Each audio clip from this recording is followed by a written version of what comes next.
Assalamualaikum warahmatullahi wabarakatuh. A'udzu billahi minasyaitonir rajim. Bismillahirrahmanirrahim. Alhamdulillahi rabbil alamin. Allahumma shalli wa sallim ala sayyidina Muhammad wa ala ali sayyidina Muhammad.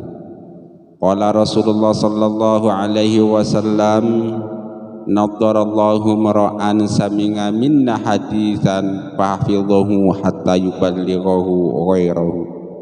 Semoga Allah subhanahu wa ta'ala menjadikan wajah orang-orang yang mendengarkan hadis, menghafalnya, lalu menyebarkannya kepada orang lain. Allah jadikan wajahnya berseri-seri baik di dunia maupun di akhirat. Allahumma amin.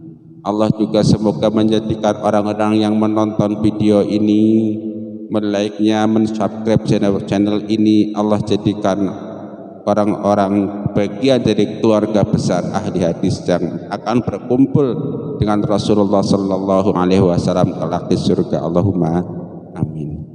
Kaum muslimin rahimakumullah, marilah kita sama-sama melanjutkan belajar membaca kitab zikir dan doa Imam Suyuti. Itu bagian kitab keutamaan zikir, hadis nomor 4009. Rasulullah sallallahu alaihi wasallam bersabda, khairul zikri al khafiyyu wa khairul rizqi ma yakfi. Artinya sebaik-baik zikir adalah yang tersembunyi dan sebaik-baik rezeki adalah yang mencukupi. Hadis riwayat Imam Ahmad, Imam Ibnu Hibban dan Baihaqi dari Sa'ad. Status hadis ini sahih. Orang yang menyembunyikan zikirnya sehingga dia tidak ada yang tahu selain dirinya sendiri, maka Allah subhanahu wa ta'ala akan menyembunyikan betapa besar pahala sehingga tidak ada yang tahu selain dia. Khairul dzikri al khafiyyu wa khairul rizqi ma yakfi. Pada hadis ini Rasulullah sallallahu alaihi wasallam mengajarkan kepada kita bahwa salah satu zikir terbaik adalah zikir khafi. Jadi kita sama-sama tahu zikir itu ada dua, ada zikir khafi, ada zikir jahri. Ada zikir sendirian, ada zikir bersama-sama orang lain.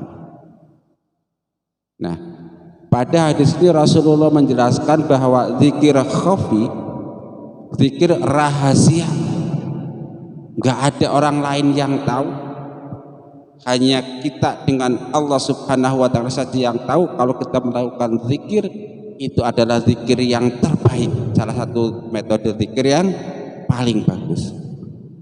Maksudnya gimana? Ya, kalau dibandingkan ada orang zikir sendirian, baik mau pelan-pelan di dalam hati maupun diucapkan, nggak ada orang lain yang tahu, maka zikir tersebut termasuk zikir terbaik. Jika dibandingkan dengan apa? Jika dibandingkan dengan kita zikir baik sendirian maupun bersama dan ada orang lain yang tahu. Nah, ketika kita melaksanakan zikir terbaik yang disebut zikir khafi, maka hanya Allah saja yang tahu betapa besar keutamaan, betapa besar pahala dari zikir khafi tersebut. Kalau Allah yang tahu, dia terserah Allah mau ngasih pahala berapa.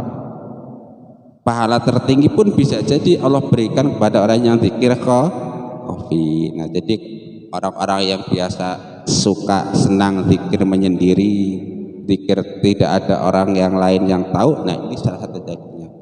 Kenapa kamu zikir sendirian? Oh, khairul dzikril al khafiyyu.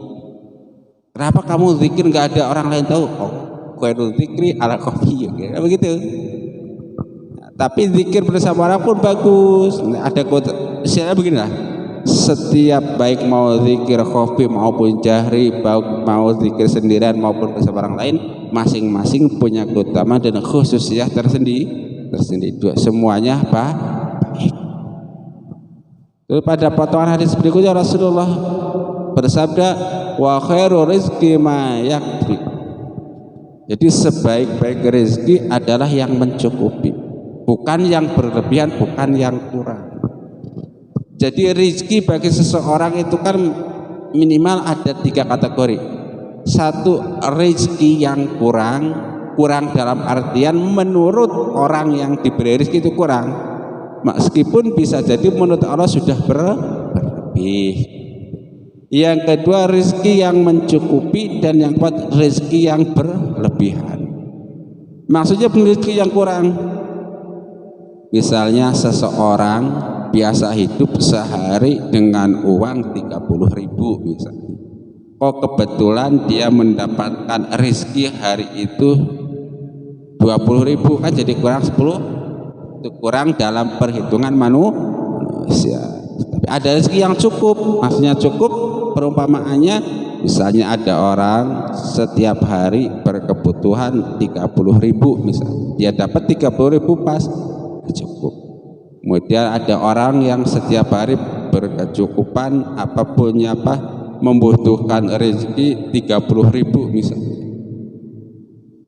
Tetapi dia waktu hari itu mendapatkan uang lebih dari 30.000. Apakah 50.000, apakah 100.000, itu namanya lah.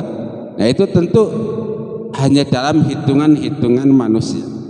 Tetapi rezeki di sini kan sekehendak Allah, bisa jadi menurut kita kurang, tapi menurut Allah Subhanahu wa taala sudah berlebih. Atau sebaliknya, menurut kita banyak banget nih, tapi ternyata menurut Allah itu rezeki yang sangat sedikit. Jadi kita mau dari sudut pandang mana? Dari sudut pandang Allah Subhanahu wa taala, atau maksudnya dari sudut pandang Islam, atau dari sudut pandang hawa nafsu kita. Karena kalau rezeki bermakna duniawi, rezeki bermakna materi, sudah jelas sebagian manusia itu tidak akan pernah puas betapapun rezeki yang diterimanya itu ada. Betapa besar pun uang yang dia terima, rezeki yang dia terima, nggak akan pernah puas. Jadi akan selalu merasa kurang dan kurang dan kurang. Dia tidak menyadari bahwa ada rezeki sehat, ada rezeki nikmat, ada rezeki bahagia, dan lain-lain. Dia tidak menyadari itu.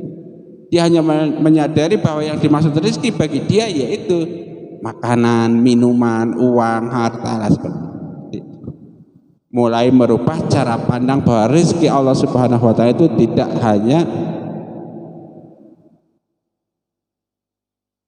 rezeki duniawi semata.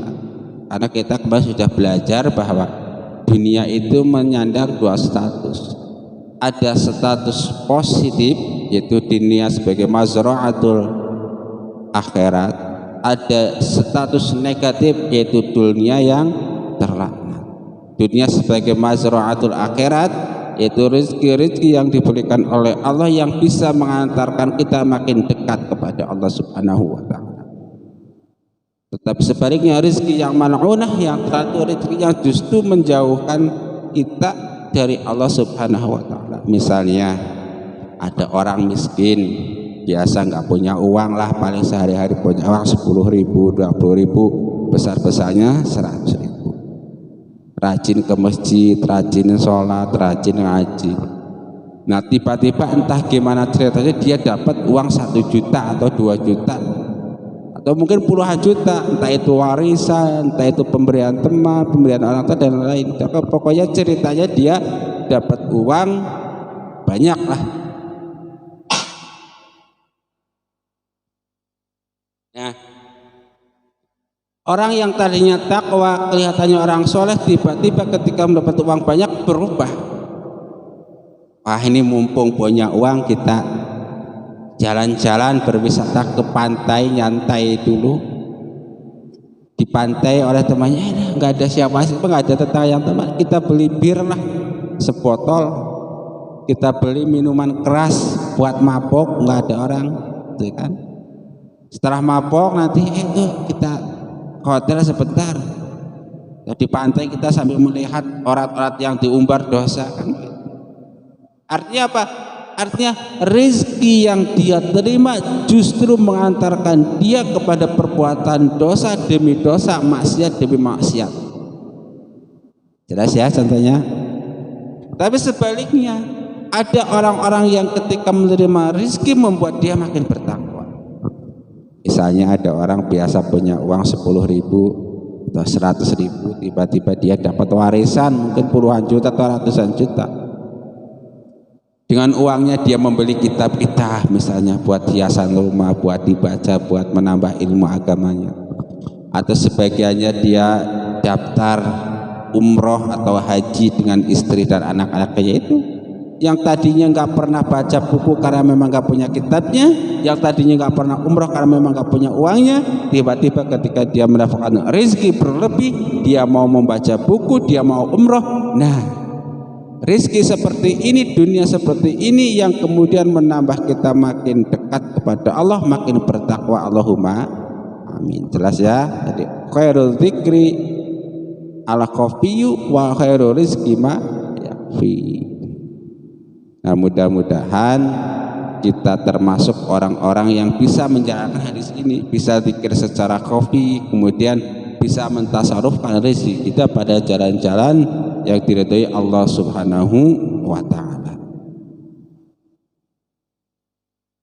Kita lanjutkan hadis berikutnya, itu hadis nomor 7026. Rasulullah sallallahu alaihi wasallam bersabda, ini rawi tentunya ya, karena yang yang meriwayatkan hadis nomor 7026 berbunyi, kana yadhkurullaha ta'ala ala kulli ahyanihi. Beliau berzikir kepada Allah Subhanahu wa taala dalam setiap waktunya. Hadis riwayat Imam Muslim, Imam Abu Dawud, Imam Tirmidzi dan Imam Ibnu Majah dari Aisyah. Rasulullah sallallahu alaihi wasallam mengingat Allah Subhanahu wa taala sepanjang waktu, baik dalam keadaan suci maupun dalam keadaan hadis, baik dalam keadaan duduk maupun keadaan berdiri atau berbaring. Hadis di atas bersifat umum, ditaksis dengan kemakruhan berzikir ketika buang hajat, junub atau bersetubuh. Jadi pertanyaannya kan, kapan waktunya berzikir? Kan begitu. Maka hadis ini menjawab bahwa Rasulullah itu zikir setiap waktu, full 24 jam. Mau zikirnya khafi atau jahri, mau zikirnya sendirian atau bersama orang lain, tapi tetap yang namanya ingat kepada Allah itu full 24 jam. Sampai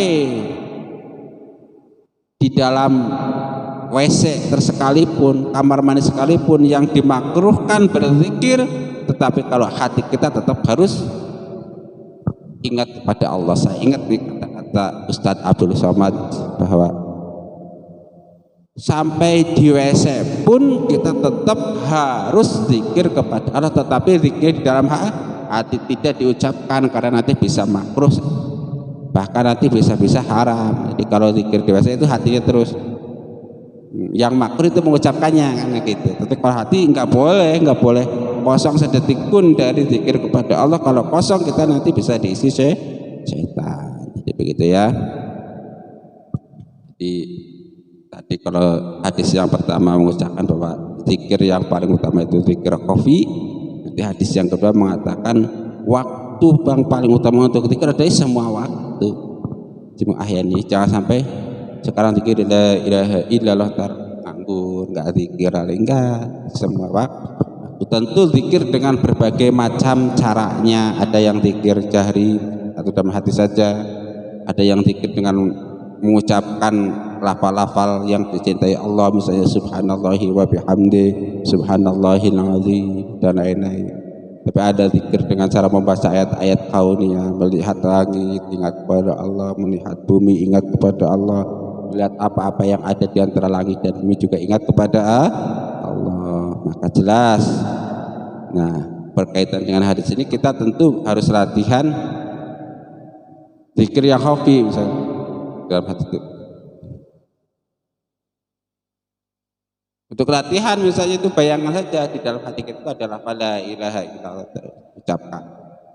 Jadi begitu melihat apa Allah ingat gitu. Mudah-mudahan kita bisa menjalankan dua hadis Nabi ini, yaitu belajar zikir khafi dan belajar sepanjang waktu 24 jam full kita zikir kepada Allah.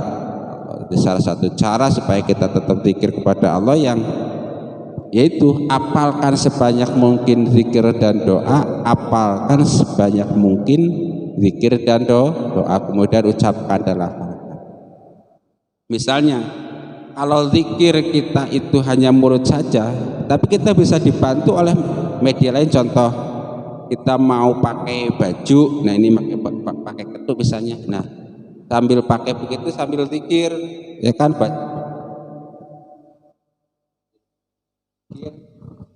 saya mau pakai baju, pakai sorban, pakai baju yang lain itu baca doa memakai baju. Alhamdulillahilladzi kasani hadza wa razaqanihi min ghairi haulin minni wala quwwah. Insyaallah selama baju yang kita pakai dengan cara memakai dengan cara membaca doa memakai baju itu, selama itu pula kita dihitung orang yang zikir, dihitung orang yang dapat pahala zikir. Minimal baju kita menjadi saksi bahwa kita orang zakirin, orang yang ingat pada Allah selama baju itu dipakai.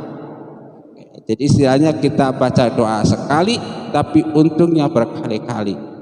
Misalnya kita pakai baju pagi jam 7, nanti baru dilukar ketika istirahat siang, itu kan berarti dari jam 7 sampai jam 12 siang berapa jam? 5 jam. Nah selama 5 jam itu insya Allah kita dihitung sebagai orang yang zikir. Buktinya apa? Hanya ada saksinya, kan begitu. Nah begitu pun nanti ketika kita mau melepas pakaian, kita baca doa alhamdulillah, misalnya baca doa alhamdulillahilladzi la ilaha illahu, atau ada baca doa lagi bismillahilladzi la ilaha illahu, atau doa-doa yang lain, intinya zikir kepada Allah. Nah nanti sehingga apa? Sehingga baju yang kita lukar kemudian kita letakkan baik di gantungan maupun di tempat cucian, lagi-lagi baju itu akan menjadi saksi bahwa kita ini orang yang ingat pada Allah, zakirin, bukan orang yang lalai. Nah satu rahasia ketika kita membuka baju kita dengan membaca doa, maka doa kita tersebut bisa menutup semua mata setan dan semua mata jin sehingga dia tidak bisa melihat aurat kita. Tapi kalau kita lalai ketika membuka baju, melukar pakaian, nggak baca doa, itu para jin, para setan itu pesta, dia bisa melihat aurat kita, bisa menciumi kita, mensetubuhi kita. Itu jadi dengan kata lain kita memberi tontonan gratis kepada para jin dan para setan untuk melihat aurat kita. Kalau apa? Kalau kita ketika membuka baju tidak membaca doa. Oleh karena itu jangan sampai lupa kalau mau pakai baju baca doa, misalnya doa alhamdulillahilladzi kasani hadza wa razaqanihi min ghairi haulin minni wala quwwah, atau doa-doa yang lainnya. Ketika melukar baju pun baca doa bismillahirrahmanirrahim atau doa-doa lainnya, baca asma Allah, sehingga kita baik ketika kita memakai baju ataupun tidak memakai baju, kita tetap dicatat oleh Allah Subhanahu wa taala sebagai orang yang berzikir, orang yang tidaklah lalai. Selama kita memakai baju ataupun tidak memakai baju, kita dijaga dari pandangan jahat para setan, para jin, juga pandangan jahat manusia. Insyaallah itu. Nah, zikir lainnya yang bisa membantu kita misalnya itu kan makan. Kita mau makan baca bismillah misalnya, mau minum baca bismillah atau doa-doa lainnya. Allahumma barik lana fi ma razaqtana wa qina adzab. Kemudian kita minum, minumannya masuk ke dalam tubuh. Nah insya Allah selama makanan dan minuman yang kita makan, yang kita minum, membaca doa, selama makanan itu ada di dalam diri kita, insya Allah dia akan menjadi saksi bahwa kita termasuk orang-orang yang berzikir, bukan orang-orang yang sebagian makanan kan ada bertahan di dalam tubuh kita ada yang 3 jam, ada yang 4 jam, ada yang bertahan sehari 2 hari dan lain-lain, tergantung. Nah, selama makanan-makanan atau zat-zat makanan itu ada di dalam tubuh kita, selama itu pula kita insya Allah dicatat oleh Allah sebagai orang yang zikir. Yadhkurunallaha qiyaman wa qu'udan wa 'ala junubihim. Saya berzikir baik duduk, berdiri maupun berjalan. Itu kan istilahnya. Ya, coba bayangkan nih. Kulit, rambut, daging, tulang yang ada pada kita ini, yang kita pakai ini, kalau dia setiap makan selalu baca doa, setelah makan baca doa, insya Allah daging kita nih, wajah kita yang ganteng seperti ini, terus kulit kita, tulang kita menjadi saksi di hadapan Allah Subhanahu wa taala bahwa kita orang yang ingat kepada beliau, orang yang takwa kepada Allah Subhanahu wa taala. Buktinya apa nih? Tetapi sebaliknya, orang-orang yang ketika makan nggak ingat Allah, sesudah makan nggak ingat Allah, bahkan mungkin makannya sambil maksiat, makan daging-daging yang diharamkan oleh agama Islam, minum minuman yang keras yang diharamkan oleh agama Islam. Nah, maka daging kita, kulit kita, rambut kita, tulang kita, mata kita, semuanya menjadi saksi bahwa kita orang yang lalai ketika makan, orang yang lalai ketika